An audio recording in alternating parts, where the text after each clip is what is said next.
Hi, this is Dr. Carl Goldkamp.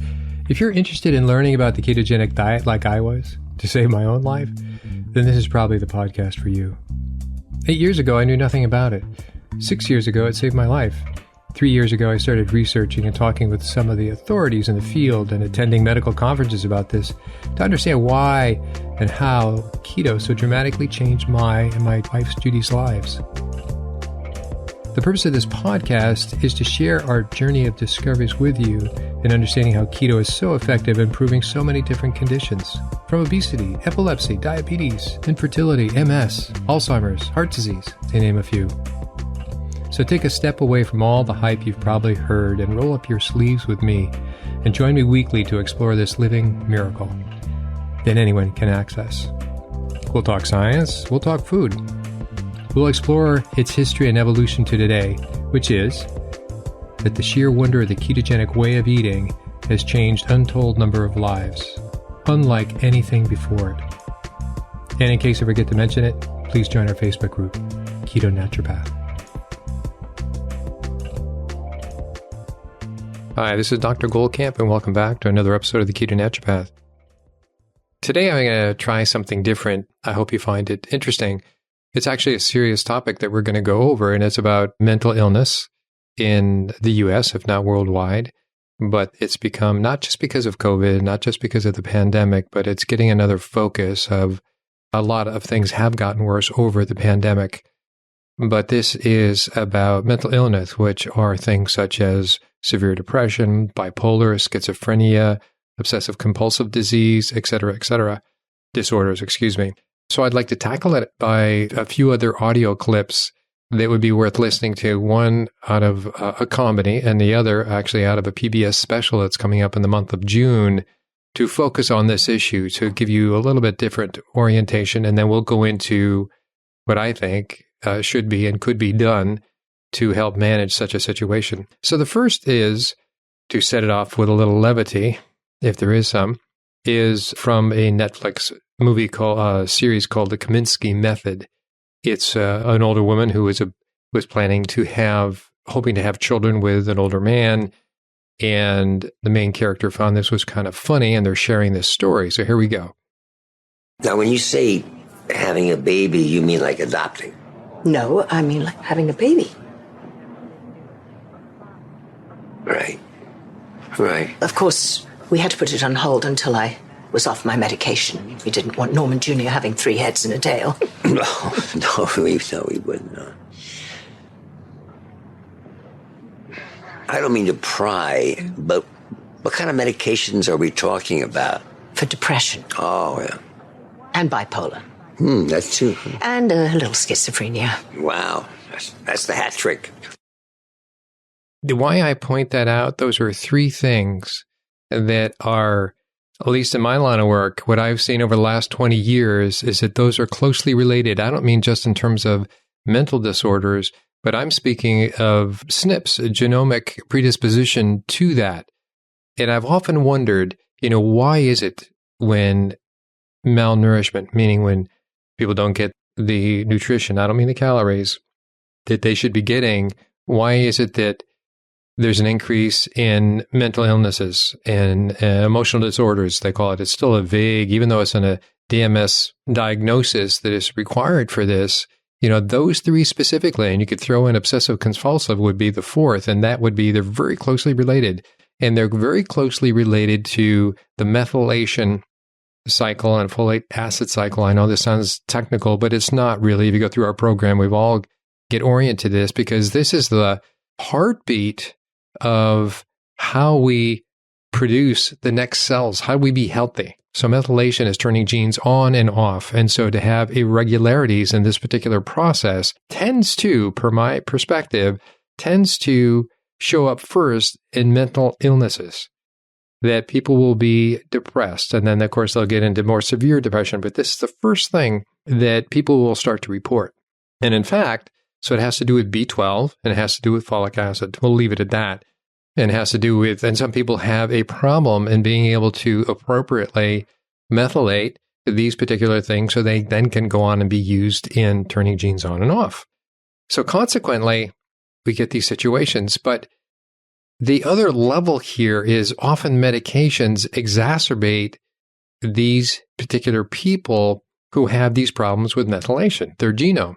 When I first lectured at the University of Massachusetts College of Pharmacy to postgrad students, my point to telling them any of that information was there were certain medications that already suppressed B12 and folic acid. And if you gave those medications to people that already had the predisposition of needing a greater amount of B12 and folic acid, you would put them in a very dangerous situation. You would push them into depression. You would push them into schizophrenia. So that was not a joke.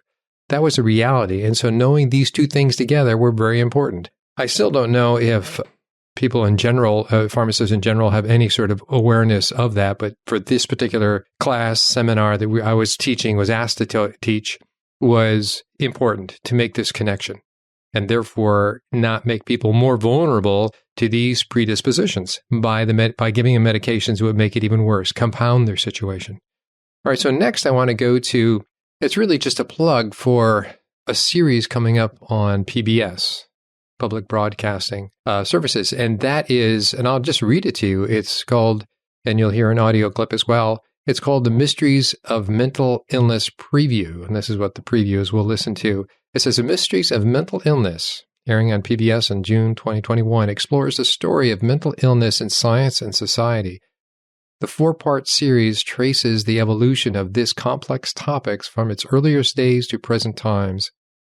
It explores dramatic attempts across generations to unravel the mysteries of mental illness and give voice to contemporary Americans across a spectrum of experiences. Some of these trailers talk about how there is a mental health crisis in the United States today, and I tend to believe that's the case. And you can even throw in its cousin disorders, which is addiction.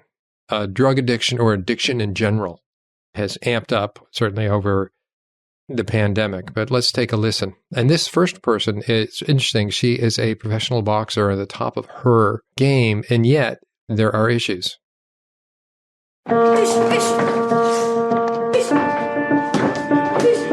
My dad taught me how to water ski when I was 4. I've done team sports. I got involved in running in high school. While I was in college, that's where I actually found boxing. I dedicated everything to boxing. I won the Olympic trials for 2021 Olympics. And now I'm in the top 3 in the world. So getting the gold is definitely doable. What are you doing, Jenny? I just felt like my feet got very, very contaminated, and it made my anxiety go to a 10. It makes the world feel like everything's falling down. I feel like I'm gonna throw up. My heart's racing. I'm foggy. I can't think straight. Boxing is the only thing that takes me away from my obsessive thoughts and my OCD world.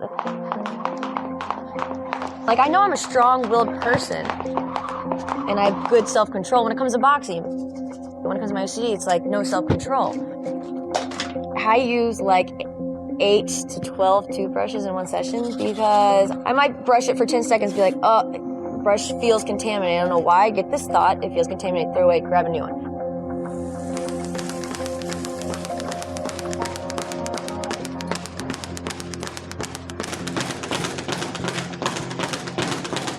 I'm like, wow, Jenny, you can spar 8 rounds, go hit the bag 6 rounds, and go do a 30-minute run. And that's easy to me. But I can't clean a countertop and wash my hands in 10 minutes. There's no way I would be able to do that in 10 minutes. That would take me like 2 hours.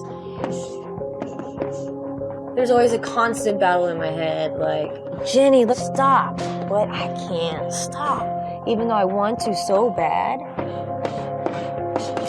Blows my mind almost. I don't understand why I can't. And that's what I'm still trying to figure out.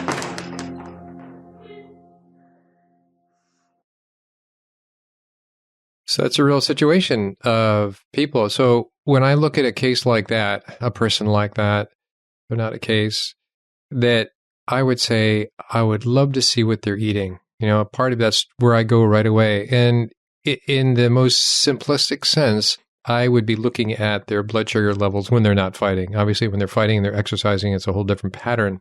But I would look for that. Would they have a degree of dysglycemia? How's that for a fancy word? The ups and downs. How smooth is it or how smooth is it not? And so their diet would contribute to that. But the other thing I would look at, I would be dying to find out what is their basic genomic predispositions. I mean, there's just maybe, for me, really 3 or 4 different SNPs that I would look at, but I would ask for, now that it's easy to get access to this sort of thing, permission, of course, 10 or 20 SNPs to get the picture of neurotransmitters, the methylation cycle, folate acid cycle, and it goes on to other things, and you can tie into this. But I would like to look at that cluster and to sort of see what is underperforming and why is that the case. It's interesting they go into family histories of family generations of this family of having mental illness. Well, that would explain part of it, would be the genomic predisposition. Not that, by the way, here's how I don't look at it. I don't look at these SNPs, single nuclear polymorphisms, these common mutations. I don't look at it, oh, you have these particular SNPs, therefore, oh, you have the depression SNP or the schizophrenia SNP or the alcoholic SNP. I don't look at that way. I look at, because these SNPs make a problem for methylation, and therefore a compensation to this would be to a greater tendency to certain addictions. They're compensating, they need the sugars and other things to compensate for what's not working well. So when you look at what is the core of maybe the addiction, and I probably shouldn't have brought that in, but to the bipolar, the schizophrenia, the depression, and that's the issue. Well, that's a fixable issue for the most part that I can see. And so that is an amazing. You look at that. But the other thing is, back to the diet aspect and looking at, do these people have a predisposition to high blood sugars and low blood sugars based on the food they eat, which again is a compensatory system that says eat the things that make you feel good because you don't feel good, and you don't feel good because of those particular mutations. Now enter ketogenic diet, or enter low carb ketogenic diet, or enter carnivore diet, or enter ketovore diet, whatever you want to call it, but really dropping the carbs is the heart of all these different things.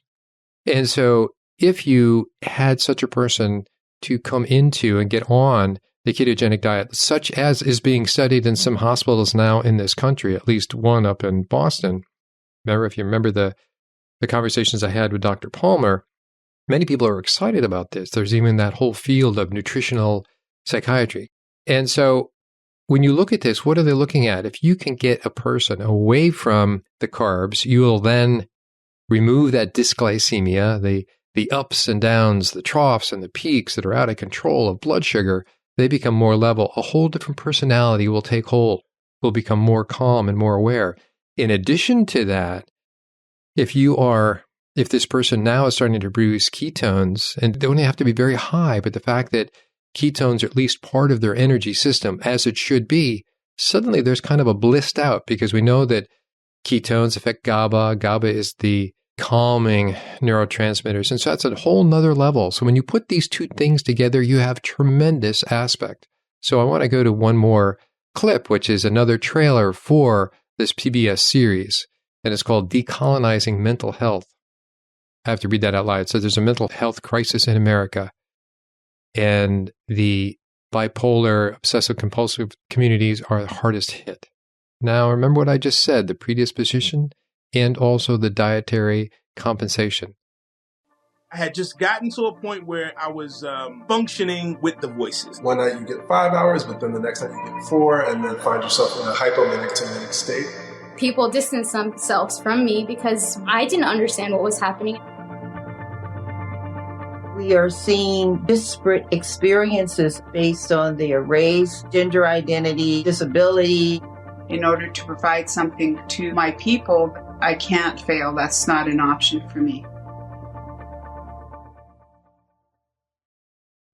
Okay, that was the short intro, and then basically the last clip was about a Native American and how they are underserved, as are other communities for sure.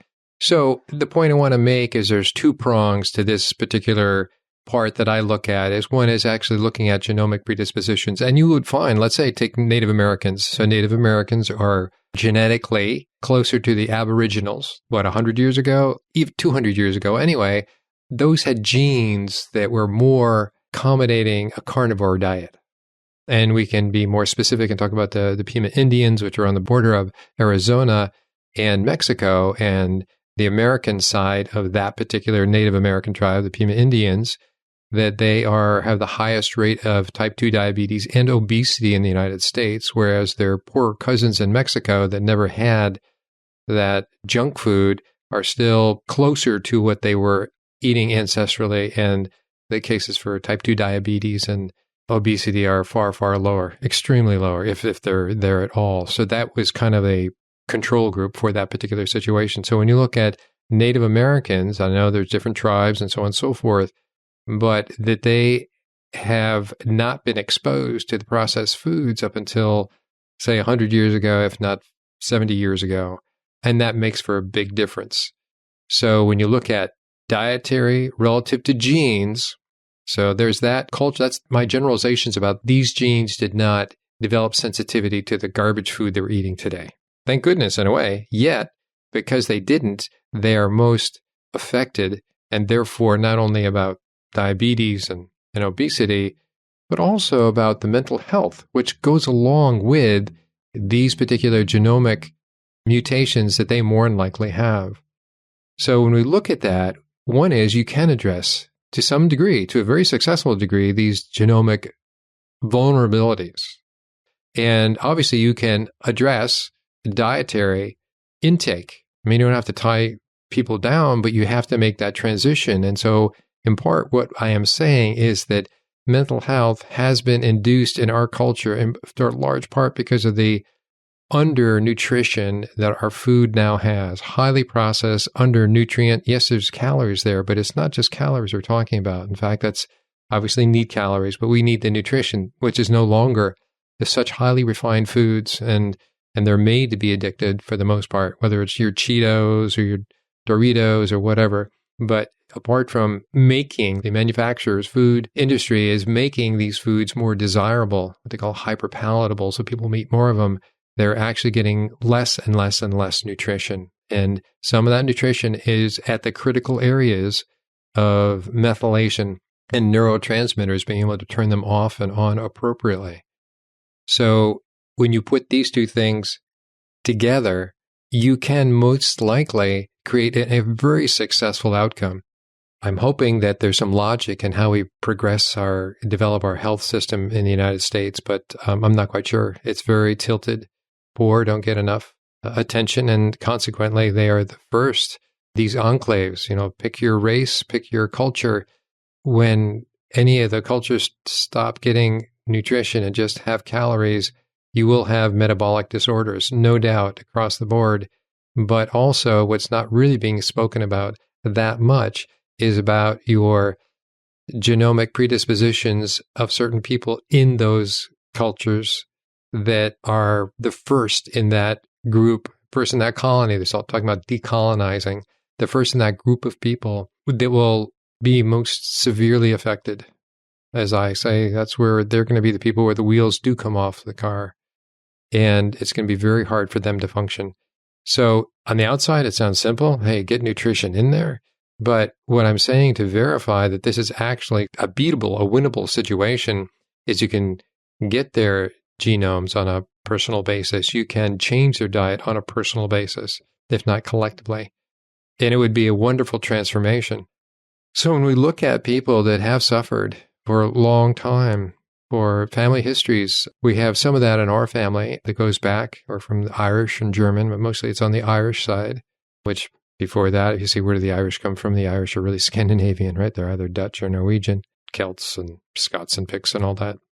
But it's there, and it is viewable by these mutations, these genomic mutations that can be given extra, call them vitamins. You need to be a little more specific than that, but it's not highly technical to treat this. It's more about identifying it and listening to the person's situation and applying that.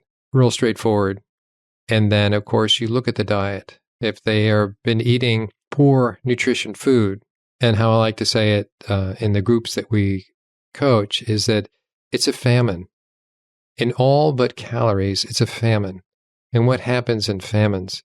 Obviously, they're malnourished. And so that's when I talked about the Dutch winter hunger crisis of the end of World War II in Holland and how they starved for 7 months and what happened. The first thing that happened where you had mental disorders that rose to the top.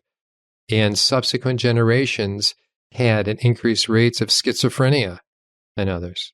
What happened when we look at other similar situations?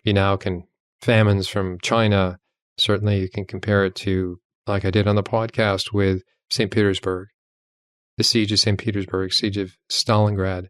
These outcomes reveal that it's nutrition as independent from calories. So a true famine is you don't have any calories and you're just gradually starving to the point that people start to die. Well, before they die, they start having psychological issues. And those who start having the psychological issues, in my view, first are those who have the vulnerabilities of these genetic and genomic mutations that can be addressed. So today, we are having a famine in all but calories. All but calories means there's plenty of calories to have. You can have a lifetime supply of Doritos, of Cheez-Its, or of Captain Crunch cereal, but in none of those is there really anything in the way of honest, true, genuine, whole food nutrition. And so consequently, you're going to be having these particular problems. So it's unfortunate. It's very unfortunate because it's, in my view, very easy to treat. Let's get in there, let's identify, let's treat, let's move on, let's have a healthy population. It's certainly doable, and I say that it's easy to do, but there has to be a collective will. So on these particular, it's interesting in essence, the Kaminsky method that had brought this up. Why were those three mentioned? Those are pretty severe. The hat trick, as he says. And then there's a whole series coming in June about mental health. It's something people don't want to talk about, but the numbers have gotten higher and higher, and I think it's easy to treat. And now when you add in things like exogenous ketones, it really can be an easier way to have ketones. They're by the way, increased methylation from at least one study that I've seen that seems to be somewhat decent. MCT oil, we've talked about C8. So these are easy things to do. You don't have to spend your money on exogenous ketones, get C8 and put that into your mayo and so on and so forth. So there are smaller ways to start that are very cheap long term. So that's my topic for today. And I hope it rings with you. I hope what I'm saying, it's easy to address. And then if you're thinking about yourself and your own lives, think about these things. What is the food in front of you? And what have you been having? And how does that act on your blood sugar? And do you think you're one of these people that are predisposed to certain genetic mutations? We call those SNPs. And therefore, you have a problem. You need greater B12 and folic acid and a few other things, no doubt. But that would be the workhorses of these particular situations. So I'm going to leave you on that. Hopefully the end was an uplifting note and a positive thing to look into personally, collectively, culturally, nationally, if that ever happens. And we'll go on to the next one. Take care. Bye-bye. Hi, this is Dr. Goldkamp. I just wanted to encourage you to send in your questions to drgoldkamp@ketonaturopath.com. Many of you have, and so what I've done with these questions that I've gotten back to most of the people I email, but some of the questions that were so good, and if they were overlapping to other questions, I would combine them and try to put that into the topic of a podcast, either via one of the micro topics that are covered in an interview. As you know, we cover a lot of topics in any given interview, or some of my own sort of reporting, if you will, on some of these issues. So please keep the questions coming. Feel free to send in an email, and I will get back to you. Stay listening, send in your questions, and I will definitely get back to you.